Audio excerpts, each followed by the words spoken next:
écrit dans les Teilim, David Ameler écrit Ivdu et Hashem besimcha, servez Akadosh Baruch Hu dans la joie. Mais le Ben Ishraï nous fait remarquer que le mot besimcha forme les lettres aussi de marshava.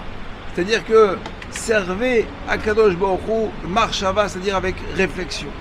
Et on retrouve cette idée, ce concept dans les Arbat Eminim, les 4 espèces que nous prenons tous les jours de Sukkot, que nous secouons dans les 4 points cardinaux, nord, sud, est, ouest et en bas. Nous prenons un étrog, un lulav, arava et hadas.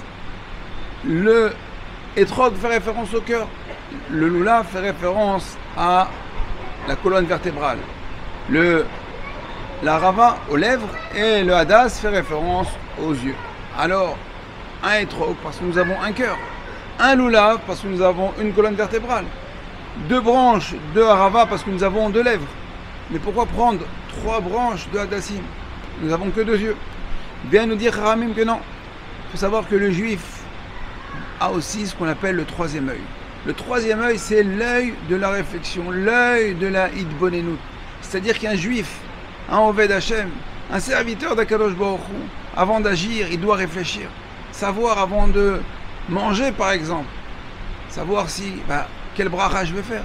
Si c'est du lait, est-ce que j'ai mangé de la viande? Quelle cacheroute? Est-ce que c'est la bonne cacheroute? Est-ce que c'est le bon hercher? Il doit réfléchir à plusieurs choses avant d'agir. Lorsqu'il part en vacances, est-ce que c'est matim? Est-ce que c'est adapter l'environnement? Lorsque je déménage, pareil, est-ce qu'il y a un bon voisinage? Est-ce qu'il y a une synagogue à côté? Une épicerie cachère? Pas m'enfermer à 40 km, 50 km de Paris, puis il dit, c'est pas grave, s'il y a un minyan, il y a un minyan. Ou bien, pareil, quand je vais trouver un nouvel emploi, là où je veux mettre mes enfants à l'école, à chaque fois qu'on va agir, on va devoir réfléchir. Et c'est ce qu'on apprend de Ivdu Hashem besimcha. La simcha, ça doit nous faire réfléchir, marshava. Et aussi, les Arbat Aminim, quand on prend ces Arbat Aminim, savoir que ces 3 branches d'Hadas, Hadas qui font référence à Abraham, Yitzhak et Yaakov, nos patriarches n'ont agi que par c'est vrai qu'il y a instinct, parce qu'Akadosh Baruch Hu leur a dit, mais tout était déjà réfléchi. Ils ont réfléchi qu'il fallait faire ce qu'Akadosh Baruch Hu a dit. Il disait mon Rav Nissim Perez Hatzal, avant d'agir, si on ne sait pas ce qu'on va faire, c'est bien ou pas, on doit se poser une seule question. Et avec cette question-là, ça nous va donner la réponse à toute chose. Est-ce que ce que je suis en train de faire, est-ce que ça fait plaisir à Hachem? Si on se pose cette question, est-ce que ce que je fais, ça fait plaisir à Hachem, on va tout de suite avoir une réponse claire. Et si on est honnête avec nous-mêmes, alors on aura une réponse immédiate.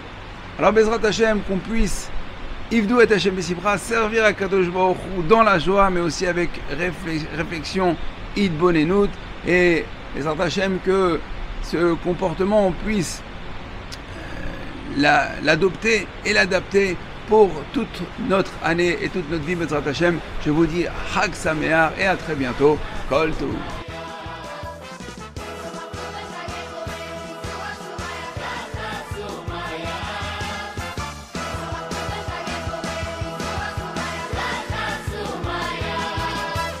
ושמחנו בחגיכם והוא ניסוח שמח